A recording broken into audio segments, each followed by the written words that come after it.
연초에만 잠깐 좋고 연말로 갈수록 뭐 경기 침체하고 기업 이익 침체하고 뭐 여러 가지 지정학적 사건들 안 좋은 일들 계속 벌어지면서 시장이 계속 빠지지 않을까 이 생각을 해볼 수가 있을 것 같아요. 저는 근데 그 생각은 지금은 접어두시는 것이 좋지 않나 이렇게 보고 있습니다.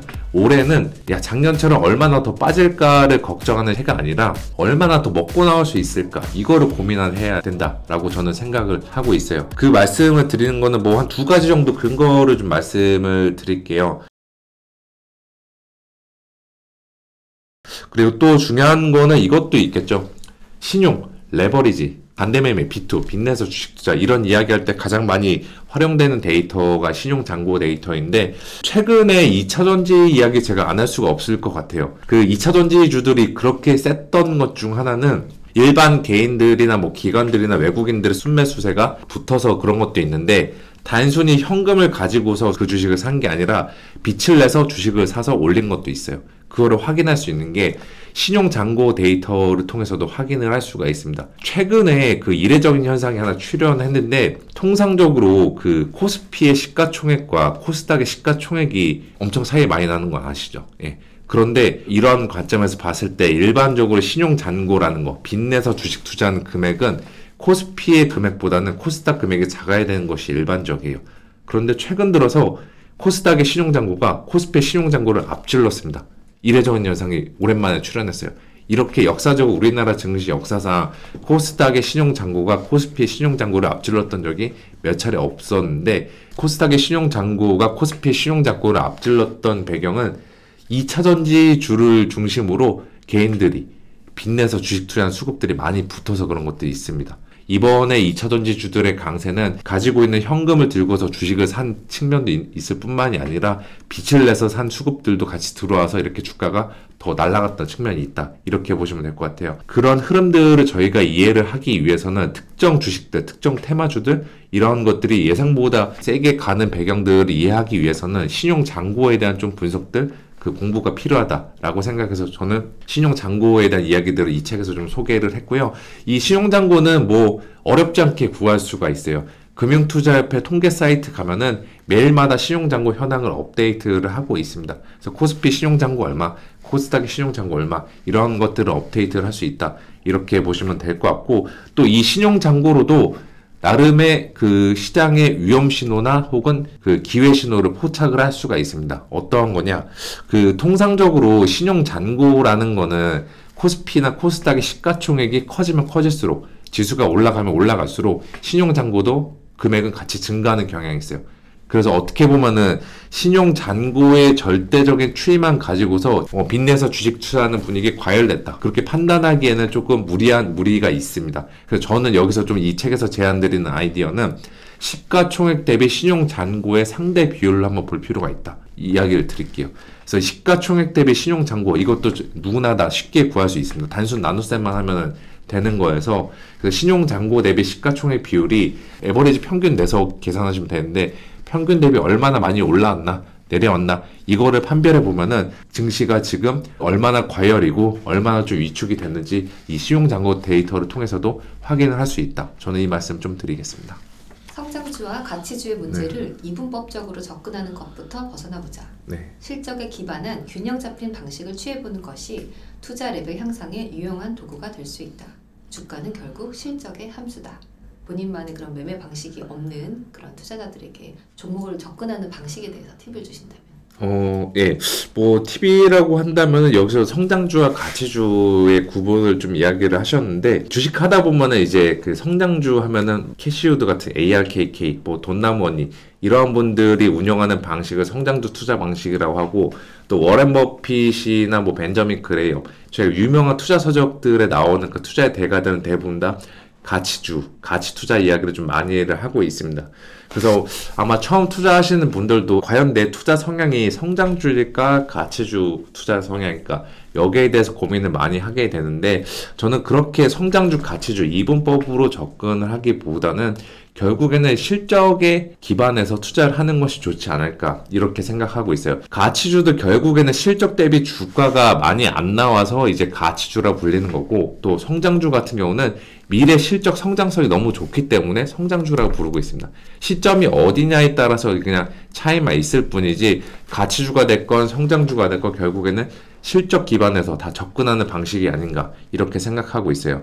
따라서 저희가 통상적으로 성장주라고 하면은 분류할 때 PER, PBR, 그러니까 주가 수익 비율이나 주가 순자산 비율이 높은 애들을 성장주라고 하고 있고 PER이나 PBR이 낮은 애들을 가치주라고 일단 이분법적으로 기술적으로 구별을 합니다. 저는 그렇게 구별을 해서 접근하기보다는 PER이 낮은데 실적도 안 나오면 이거는 좋은 가치주가 아니다 라고 버려버리시고 PER이 높은데 실적도 높다. 그럼 이거는 비싼 성장주는 아니다. 이렇게 좀 보시면 될 것 같아요. 최근 같은 경우는 지금 에코프로비엠이나 2차전지 같은 경우는 다분히 성장주고 실적이 나오고 있긴 한데 예상 실적에 비해서 지금 주가가 지금 단기간에 너무 오른 만큼 이거는 성장주이긴 하지만 성장 업종, 성장 기업이긴 하지만 좋은 성장주로 조금 보기는 어렵습니다.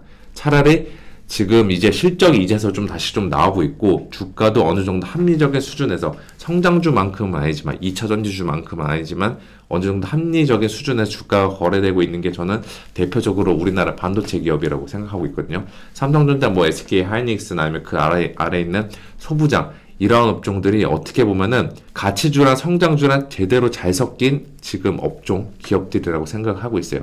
또 이러한 그 가치주나 성장주가 잘 섞인 기업들은 그때그때마다 바뀔 수가 있지만 지금 2023년 4월 기준으로 봤을 때는 거기에 제일 잘 해당하는 업종이 저는 반도체라고 생각을 하고 있습니다. 그래서 이러한 식으로 좀 접근해 보시면 좋지 않을까. 단순히 성장주냐 가치주냐 이렇게 이분법으로 나눠서 보지 말고 섞어서 좀 균형 잡힌 시각으로 좀 실적 베이스에서 시각을 취해 보시면은 어떻게 보면은 좀 더 나은 종목 선택을 할 수 있지 않을까 이렇게 생각을 하고 있고요.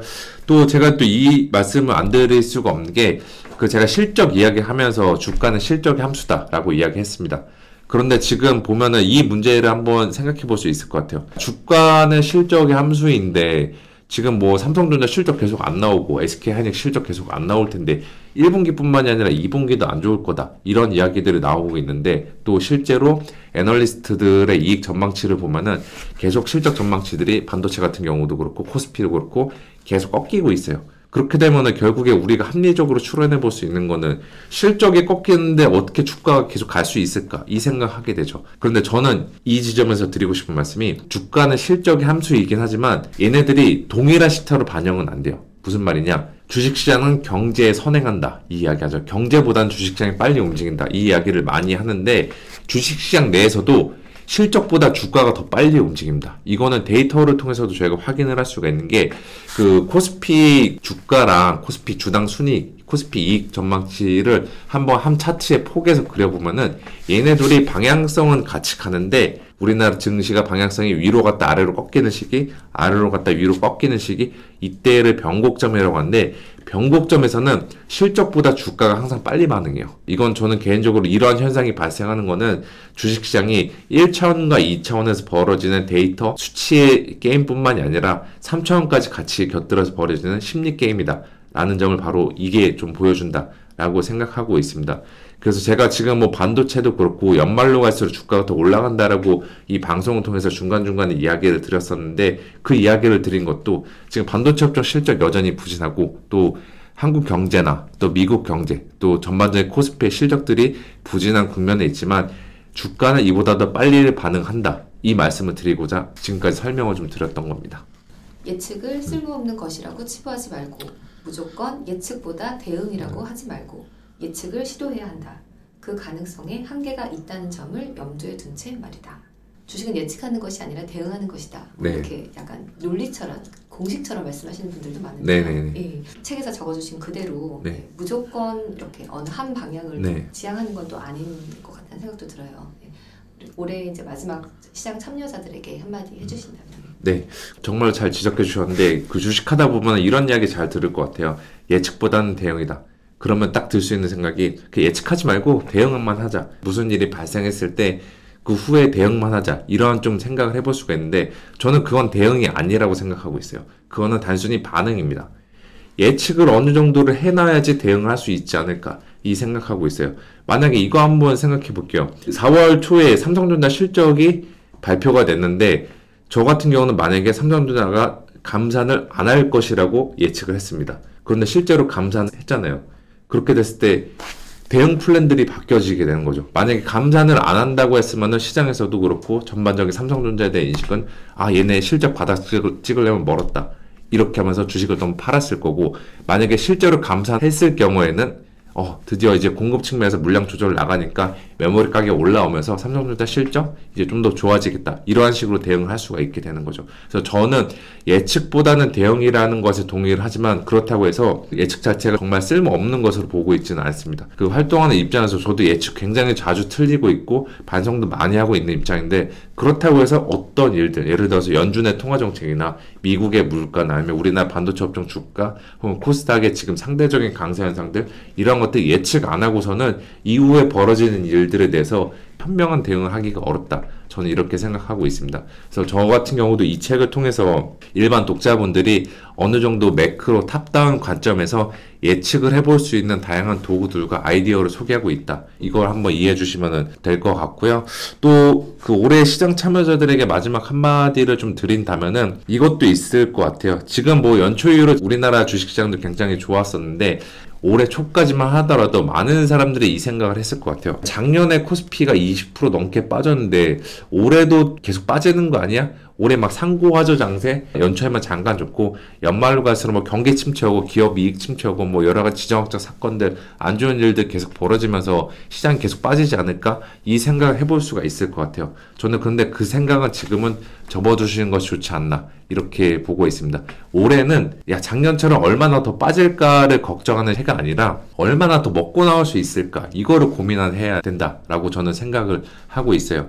그 말씀을 드리는 거는 뭐 한 두 가지 정도 근거를 좀 말씀을 드릴게요. 첫 번째로는 작년에 코스피가 20% 넘게 빠졌는데 한국 증시 역사상 한 해에 20% 넘게 빠진 경우가 그렇게 흔치가 않습니다. 뭐 닷컴 버블 시절 때, 벤처 버블 시절 때 있었고, IMF 시절 때 있었고, 2008년 금융위기 때가 있었고, 그 다음에 가장 최근에 2020년도 때에도 있었습니다. 그때는 이제 물론 2020년도 때는 연말에 많이 회복을 했죠. 그 한국 증시가 역대 최악의 한 해를 보낸 그 다음 해에는 항상 플러스로 끝났다라는 그거의 좀 기술적인 경험들, 과거의 경험들 한번 참고해 보실 필요가 있다. 이렇게 말씀을 드리고 싶고, 또 작년에 우리나라 증시를 포함해서 전 세계 증시에 악재로 계속 작용을 했던 연준이라는 중앙은행이 이제는 스탠스가 변하고 있는 단계다.